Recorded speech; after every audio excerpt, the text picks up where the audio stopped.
Box office దగ్గర global star Ram Charan శంకర్ల combination లో వచ్చిన గేమ్ చేంజర్ మూవీ రీసెంట్ గా రిలీజ్ అయ్యి మిక్స్డ్ రెస్పాన్స్ ఆడియన్స్ నుండి సొంతం చేసుకోగా మొదటి రోజున అంచనాలను అందుకోలేకపోయిన ఈ సినిమా హిందీలో మాత్రం ఓకే అనిపించే విధంగా హోల్డ్ చేసింది. కానీ మిగిలిన చోట్ల పెద్దగా ఇంపాక్ట్ చూపించలేదు. ఇక రెండవ రోజు సినిమా డ్రాప్స్ ను గట్టిగానే సొంతం చేసుకున్న హిందీలో పర్వాలేదనిపించినా తెలుగులో అనుకున్న రేంజ్ దానికన్నా ఎక్కువగానే డ్రాప్స్ ను దక్కించుకుంది సినిమా. తెలుగు రాష్ట్రాల్లో ఆఫ్లైన్ లెక్కలు బాగుంటే 10 crores రేంజ్ లో షేర్ అందుకుంటుంది అనుకున్నా ఓవరాల్ గా 8.24 crores షేర్ ను మాత్రమే సాధించింది సినిమా. వరల్డ్ వైడ్ గా డీసెంట్ హోల్డ్ చూపెడుతుంది అనుకున్న ఓవర్సీస్ లో కూడా డ్రాప్స్ రావడంతో రెండవ రోజు వరల్డ్ వైడ్ గా 16.19 కోట్ల షేర్ ను 32.85 కోట్ల రేంజ్ లో గ్రాస్ ను వసూలు చేసింది గేమ్ చేంజర్ మూవీ. టోటల్ గా 2 days వరల్డ్ వైడ్ కలెక్షన్స్ ను గమనిస్తే నైజాం లో 13.96 కోట్లు, సీడెడ్ లో 7.69 కోట్లు, వైజాగ్ లో 6.82 కోట్లు, ఈస్ట్ లో 5.41 కోట్లు, వెస్ట్ లో 2.72 కోట్లు, గుంటూరులో 4.86 కోట్లు, కృష్ణాలో 3.62 కోట్లు, నెల్లూరులో 2.68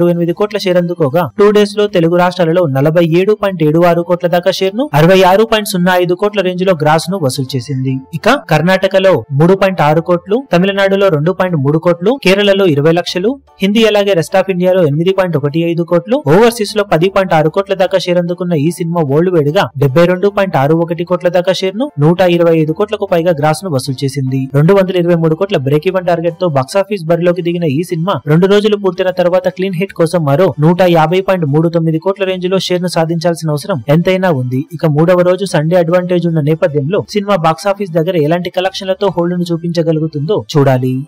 ఈ వీడియో మీకు నచ్చినట్లయితే లైక్ చేయండి, షేర్ చేయండి, ఛానల్ ను సబ్స్క్రైబ్ చేయడం మాత్రం మరవకండి. ఏ చిన్న అప్డేట్ ను మిస్ అవ్వకూడదు అనుకుంటే బెల్ ఐకాన్ ను ప్రెస్ చేయండి.